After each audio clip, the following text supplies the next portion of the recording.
నేను ఒక్క పర్యాయము నీవు నావాడు అని అన్న తర్వాత ఇంకా ఆ మాట ఏనాటికి కూడా తప్పదు. నాకు విరోధి అయినప్పటికీ నేను వారిని మనవను.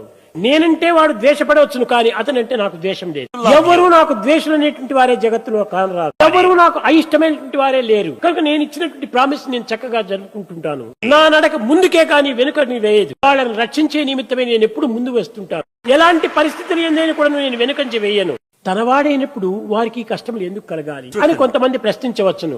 ఇది నాది కాదు దోషం. నేను ఇచ్చినటువంటి ప్రామిస్ నేను చక్కగా జరుపుతుంటున్నాను, చక్కగా నిర్వర్తిస్తున్నాను. అయితే బాధలు కలగడానికి కారణం ఏమిటి? తానిచ్చినటువంటి ప్రామిసులు తప్పిపోవటమే ఈ బాధలకు మూల కారణము. తన వాగ్దానాన్ని తాను తప్పిపోవటం వల్ల, తన పవిత్రతను తాను మార్చుకోవటం చేత, తన అపవిత్రతను తాను అభివృద్ధి పరచుకోవటం చేత కానీ కష్టములకు దుఃఖములకు గురి అవుతున్నాడు. అంతేకాని స్వామి ఇచ్చినటువంటి వాగ్దానం ఏనాటికి కష్టములు అందించదు. కడపటి వరకు కూడా నేను వెంటనే జంటనే ఇంటనే కంటనే ఉంటుంటాను.